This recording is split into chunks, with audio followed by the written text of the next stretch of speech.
साथियों नमस्कार, जय हिंद। साथियों, ज्ञान एवं पाठ्यक्रम के अंतर्गत अध्याय 3 में आज बात करेंगे उपनिवेशी काल एवं शिक्षा दर्शन पर, colonial period and educational philosophy पर। साथियों, उपनिवेशी काल यानी एक ऐसा काल जब अंग्रेज यहाँ पर व्यापार करने की दृष्टि से पहले आए, फिर इन्होंने यहाँ की उस समय की व्यवस्था को देखते हुए यहाँ पर सत्ता के लोभ में आ गए और इन्होंने प्रशासनिक स्तर पर इस देश में नियंत्रण स्थापित करने की कोशिश की और वो उसमें कामयाब भी रहे। बाद में जब ये साम्राज्यवाद और ये कॉलोनियल उपनिवेशवाद यहाँ से हटा तो भारत हमारा फिर से स्वतंत्र हुआ। तो उपनिवेशी काल में क्या शिक्षा व्यवस्थाएं थी, आज इस विषय पर हम बात करेंगे। यह काल अंग्रेजी शिक्षा प्रणाली का भारत में प्रवेश का काल कहा जा सकता है। इस काल में भारतीय शिक्षा दर्शन के स्थान पर पाश्चात्य शिक्षा दर्शन पर बल दिया गया और जब यहाँ अंग्रेज आए तो इन्होंने यहाँ की जो संस्कृति थी, जो यहाँ की व्यवस्था थी, इसको बहुत निम्न कोटि का बताते हुए अपनी व्यवस्थाओं को बहुत उच्च कोटि में प्रदर्शित करने का प्रयास किया। तो उपनिवेशी काल में ईसाई धर्म के दर्शन का शिक्षा पर प्रभाव पड़ा। जब अंग्रेज भारत में आए तो अपने साथ अपने पादरियों को भी लाए। उन्होंने दो लक्ष्यों को सामने रखकर शिक्षा की रूपरेखा बनाई। एक तो समाज का उत्थान का लक्ष्य था और दूसरा ईसाई धर्म के प्रचार का। ईसाई धर्म के शिक्षा दर्शन में मानव सेवा, प्रेम, त्याग, दया और ईश्वर भक्ति सम्मिलित थे।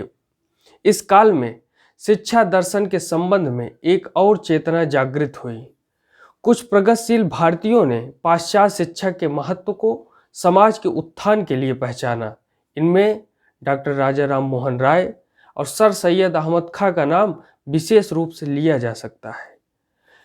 राजा राम मोहन राय का जब उनका नाम हमारे सामने आता है तो उस समय जो कुप्रथाएं थी समाज में, जो कि बहुत सिर उठा ली थी, जिनका समाप्त होना बहुत जरूरी था, सती प्रथा का अंत किया गया डॉक्टर राजा राम मोहन राय द्वारा। ये बहुत ही प्रशंसनीय कार्य था। और भी बाल विवाह पर प्रतिबंध लगाने का काम किया गया, क्योंकि जब बच्चा जन्म लेता था तो 6 साल, 7 साल, 8 साल का नहीं होता था तभी उसकी शादी हो जाती थी। जब उस बच्चे को इस बात की कोई जानकारी ही नहीं होती थी कि शादी क्या है, तभी उसकी शादी कर दी जाती थी। ऐसी ऐसी कुप्रथाओं को समाप्त करने का प्रयास किया गया।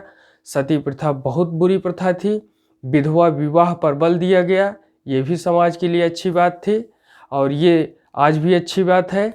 तो राजा राम मोहन राय और सर सैयद अहमद खां का नाम विशेष रूप से लिया जा सकता है। इन्होंने पाश्चात्य जो विचार थे उनमें जो अच्छी बातें थी उन्हें लेकर के समाज में अपनाने पर बल दिया।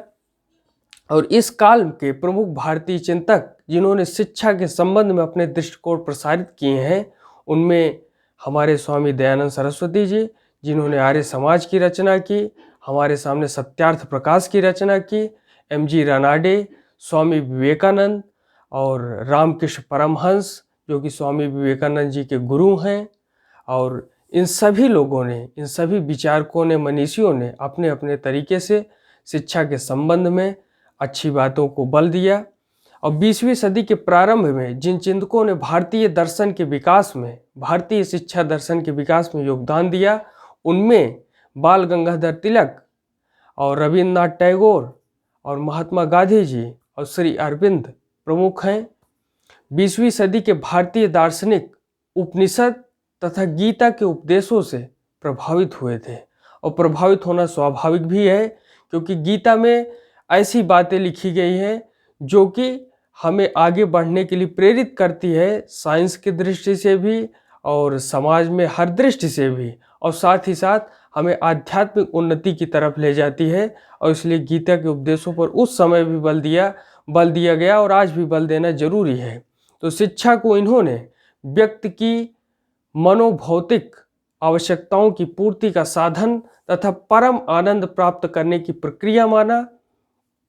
एक तरह से हमारी जो मनोभौतिक आवश्यकताएं हैं, हमें धन की आवश्यकता होती है और हमें अपने जीवन यापन के लिए अनेक चीज़ों की आवश्यकता होती है, तो उन सभी चीज़ों की पूर्ति होना और साथ ही साथ परम आनंद की प्राप्ति। परम आनंद की प्राप्ति वहाँ प्रयोग किया जाता है जब हमारा ईश्वर से जो है आत्मा को परमात्मा से जोड़ने वाली बात जहाँ आती है तो वहाँ परम आनंद की प्रक्रिया होती है। तो हमारे दार्शनिकों ने दोनों बातों पर बल दिया है। और सबसे महत्वपूर्ण बात, बाल गंगाधर तिलक जी का यह विश्वास था कि हम इच्छाओं का पूर्ण बहिष्कार नहीं खोजते। हम इच्छाओं का पूर्ण बहिष्कार नहीं खोजते, हम तो अपनी इच्छाओं या आवेगों का तर्क द्वारा नियंत्रण खोजते हैं। ये बहुत ही अच्छी बात है। और साइंटिफिकली तर्क की जो बातें आती हैं, यानी वाद और संवाद की प्रक्रिया से जो अशुद्ध तथ्य होते हैं वो कट जाते हैं और जो सत्य तथ्य होते हैं वो प्रमाणित हो जाते हैं। ये बात हमें किसी ने बताई है तो बाल गंगाधर तिलक जी ने बताई है। तो उपनिवेशी काल एवं शिक्षा दर्शन पर ये बातें हमने विस्तार से जानी। आगे किसी अन्य विषय पर बातचीत करेंगे। धन्यवाद। जय हिंद।